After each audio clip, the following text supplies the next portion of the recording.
ఈ నెల 5న కనిగిరిలో నిర్వహించనున్న టీడీపీ సమరశంకారామం బహిరంగ సభను జయప్రదం చేయాలని టీడీపీ ఉపాధ్యక్షులు మాజీ ఎమ్మెల్యే దామచర్ల జనార్దన్ పేర్కొన్నారు.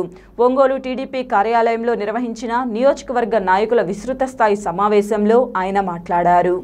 టీడీపీ అధినేత చంద్రబాబు హాజరవుతున్న సభకు అంతా తరలిరావాలన్నారు. జన సమీకరణ బాధ్యతను డివిజన్ అధ్యక్షుడు, గ్రామ పార్టీ అధ్యక్షుడు తీసుకోవాలని సూచించారు. ఒంగోలు నియోజకవర్గం నుంచి కార్లతో పాటు మరో 50 బస్సులు ఏర్పాటు చేస్తున్నట్లు తెలిపారు. ఒంగోలు నుంచి 10,000 మందికి పైగా హాజరయ్యేలా చూడాలన్నారు.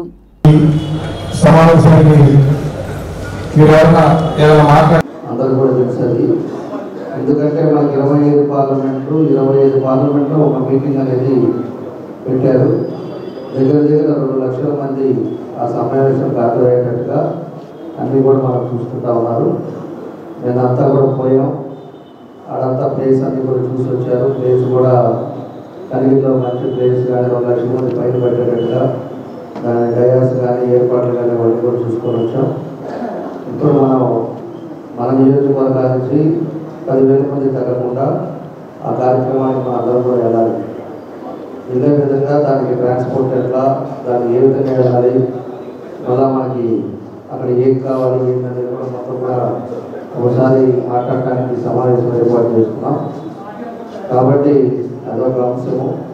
రెండవది వచ్చేసి మళ్ళా మనకి ఇది ఏదైతే బాబు షూరిటీ భవిష్యత్తు గ్యారెంటీ ఏదైతే ఉందో దాన్ని కూడా ఒకసారి నేను తెలియపరుస్తాను. ఇంకా కూడా మనం కొన్ని ప్రోగ్రెస్ ఇంకా మనం పోయినసారి కూడా మాట్లాడుతున్నాం. ఇంకా కూడా మనం చెప్పే కొంచెం కూడా కొంతమందికి ఇంకా సీరియస్నెస్గా పెరగలేదు. దీంట్లో మనకు వచ్చే లోపలికి టాప్ 5లో వచ్చేసి 7వ డివిజన్ రాంబాబుది 93.8% ఇప్పుడు వరకు కంప్లీట్ చేశారు. రాంబాబు ఉన్నాడా? తర్వాత 20వ డివిజన్లో స్కూల్ ఆర్గనైజేషన్ వచ్చేసి 71.41% కంప్లీట్ చేశాడు. తర్వాత 8వ డివిజన్ తిరుపతిరావు వచ్చేసి 60.60. ఏం చేస్తున్నారు సార్? ఒకరు కూడా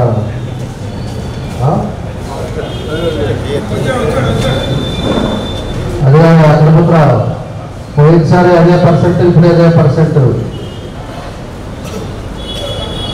చూసుకోండి.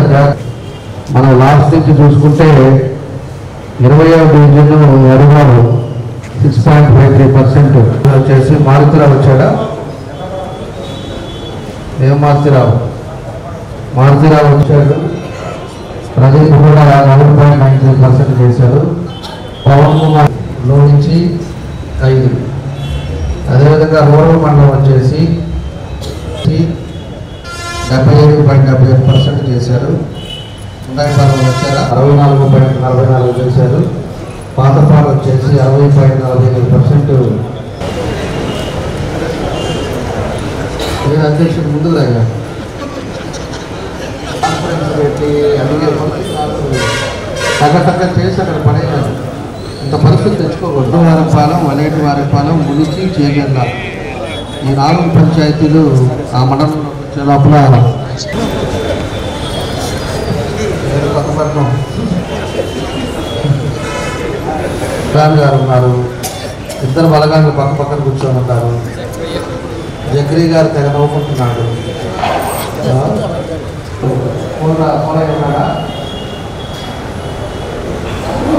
తర్వాత ఇంకా మొదలు పెట్టారు రంగాయపాలెం.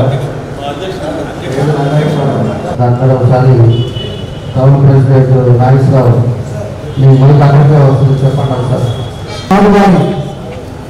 కార్యక్రమం గురించి ఒంగోలు నియోజకవర్గం నుంచి మన ప్రీతం నాయకులు, రాష్ట్ర తెలుగుదేశం పార్టీ ఉపాధ్యక్షుడు శ్రీ రామచంద్రరావు గారు ప్రతి కాన్స్టిట్యున్సీకి మన ప్రకాశం జిల్లాలో 10,000 మంది తక్కువ రాకుండా చూడాలని ఉద్దేశంతో చెప్తున్నారు.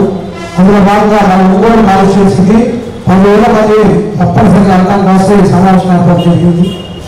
మన ప్రకాశించి ఇప్పుడు వచ్చినందుకు మేలుగా కూడా ఉన్నారు కాబట్టి దీనికి ఒక బస్సు అట్లా ఏర్పాటు చేసుకోవడము, లేదంటే వెహికల్స్ గురించి కార్లు ఎట్లా అనుకునే విధంగా మాట్లాడుకోవడం కోసం ఈ సమావేశం ఏర్పాటు జరిగింది.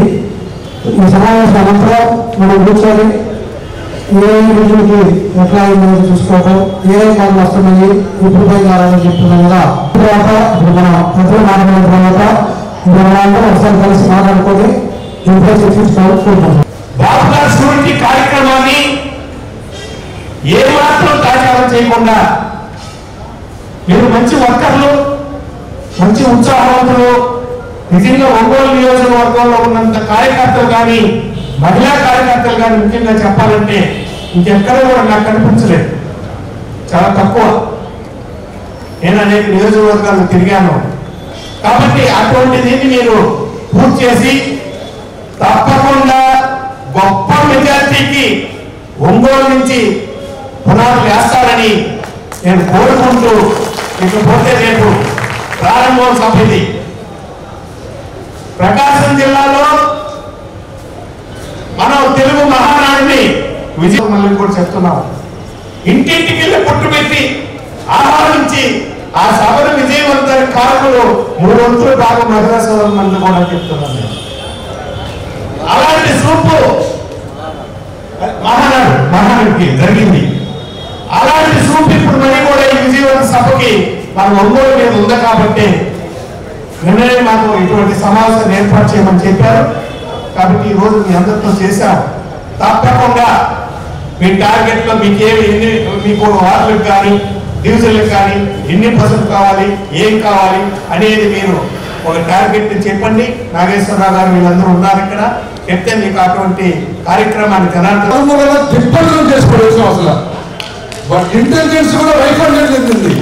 జగన్మోహన్ రెడ్డి గారికి ఇచ్చేటటువంటి సమాచారం ఇచ్చేటటువంటి ఇంటెలిజెన్స్ వైఫల్యం చెందింది, ఊహించలేదు కూడా. ఆ రకంగా ఒంగోలు దిగ్బంధనం చేశాం. ఆ రోజు నుంచి దామచర్ల జనార్దన్ గారి మీద అంచనాలు బాగా పెరిగిపోయింది. గమనించండి. అది అయిపోయిన తర్వాత ముఖ్యమైన ఘట్టాలు చెప్తాను. బంధువులు పిలిపించాం. మొన్న బంధువులు పిలిపించిన రోజు అందరినీ గృహ నిర్బంధం చేశారు. ఎక్కడికక్కడ నాయకులందరూ తీసుకెళ్లి పోలీస్ స్టేషన్స్ లో పెట్టేశారు. రాష్ట్రం అంతా బంధు వైఫల్యం చెందితే ఒంగోలులో అంచనాలకు మించి వాళ్ళ అంచనాలకు మించి బంధువులు విజయవంతం చేసినటువంటి కార్యకర్తల బలం, దామచర్ల జనార్దన్ గారి నాయకత్వ లక్షణాన్ని ప్రపంచం అంతా చూసింది. ఇంకా అంచనాలు పెరిగినాయి. అటువంటి సందర్భంలో ఈ రోజు మళ్ళీ స్వయాన మన అధ్యక్షుడు నారా చంద్రబాబు నాయుడు గారు కనిగిరిలో సభ పెడుతున్నప్పుడు ఒంగోలు నుంచి మనం చేసే జన సమీకరణ దామచర్ల జనార్దన్ గారు మనం ఏమైతే ఆశిస్తున్నామో, ఏ రకంగా అయితే చూడాలని మనందరం కోరుకుంటున్నామో, ఆ కళ నిజం కావాలంటే, ఆ స్వప్నం మన ముందు సాక్షాత్కరించాలంటే మనందరం కష్టపడి వారు ఇనుగోడు సుబ్రహ్మణ్యం గారు చెప్పినట్టుగా మనకేమీ ఖర్చు లేదు. బస్సులు 50 బస్సులు అడగకుండా 50 బస్సులు ఏర్పాటు చేస్తున్నారు. స్వయంగా ఎవరైతే కార్డు తీసుకున్నామని చెప్పి బోర్డులు ఏర్పాటు చేస్తున్నారు. మనం చేయాల్సిన జన సమీకరణ. ఈ జన సమీకరణ చేయడం ద్వారా ఇప్పటి వరకు ఏదైతే అంచనాల్లో ఒంగోలు అసెంబ్లీ నియోజకవర్గం ఉందో, దామచర్ల జనార్దన్ రావు గారు మన పార్టీలోనే కాదు, జగన్మోహన్ రెడ్డి దగ్గర కూడా దామచర్ల జనార్దన్ గారిని ఎదుర్కోవాలంటే నా బంధువుల పార్టీ శ్రీనివాస్ రెడ్డి కూడా సరిపోవట్లేదు, ఇంకా ఎవరు తీసుకురావాలని చెప్పి ఈ తెలుగుదేశం పార్టీని భూస్థాపన చేస్తున్నటువంటి బాలినేని శ్రీనివాస్ రెడ్డి అంతో పంచుకుంటున్న పరిస్థితుల్లో వాళ్ళున్నారు. ఇంకా ఎవరు చేస్తారు అంటే మన మీద గురుతరమైన బాధ్యత ఇంకా పెరిగింది మన మీద. ఆ అంచనాలందరూ నిలబెట్టుకోవాలని చెప్పి నేను పదే విజ్ఞప్తి చేస్తా ఉన్నా. ఎందుకంటే ఇలా చెప్పాలి అనే అంశం నేను వాస్తవం అనుకోలేదు. సలహాలు సూచనలు నేను అనుకున్నా. బాబు షూరిటీ భవిష్యత్తు గ్యారెంటీ అనేది కూడా ప్రధానమైనటువంటి బాబు జనార్దన్ గారి సామర్థ్యాన్ని పరీక్ష. వారు చెప్తుంటే కొంతమంది చాలా ఈజీగా తీసుకుంటారు అనిపించింది. 0% ఉందంటే నిజంగా సిగ్గుపడుతుంది. ఫ్లాక్స్ టెస్ట్ ఖచ్చితంగా ఇట్లాంటి ఎన్ని కేసులు పెట్టి ఎప్పుడో ఇబ్బంది పెట్టాలని చూస్తారు. కాబట్టి మనం ఎన్ని కూడా ముందుగానే ఒక సపరేట్గా ఆర్డర్ కూడా చూసుకున్నాం. మీ దగ్గర ఉండే కేసులు మీ మైండ్ అంతా కూర్చొని ఒక పేపర్ మీద మీ మీద ఏం కేసులు ఉన్నాయి ఒకసారి ఓపెన్ స్టేషన్లో కేసు అయింది, ఆ తర్వాత బంధంలో కేసు అయింది, ర్యాలీ అప్పుడు కేసు అయింది. ఏ ఉన్నాయో మీరు పేపర్ మీద రాసుకుని అవి కాకుండా వేరే ఏమైనా అని కూడా మీరు కూర్చొని అవి కూడా రాసి ఉన్నాయి. ఎఫ్ఐఆర్ కాపీ చేసి దాన్ని కూడా పంపిస్తాం. మిగతా పార్టీ వాళ్ళు కూడా నాగేశ్వరరావు కూడా టౌన్ ప్రెసిడెంట్ కూడా ఏ మన వాళ్ళందరూ ఉన్నాయో మన ఎమ్మెల్సీ ఎలక్షన్ తర్వాత నుంచి కేసులు ఎక్కువ అయ్యాయి. ఆ కేసులన్నీ కూడా మనం ఏమున్నాయి అన్నీ కూడా ఒకసారి పరిశీలన చేసుకుంటే ఆ కేసు నెంబర్ తెలిస్తే మనం అన్నీ కూడా దాన్ని ఇచ్చి హైకోర్టులో మనం అన్నీ కూడా క్యాన్సిల్ చేయించుకున్నాం. ఇంకా ఏమన్నా మాట్లాడాలంటే దాన్ని బట్టి మనం మీరందరూ చెప్తే దాన్ని మనం చూస్తారు.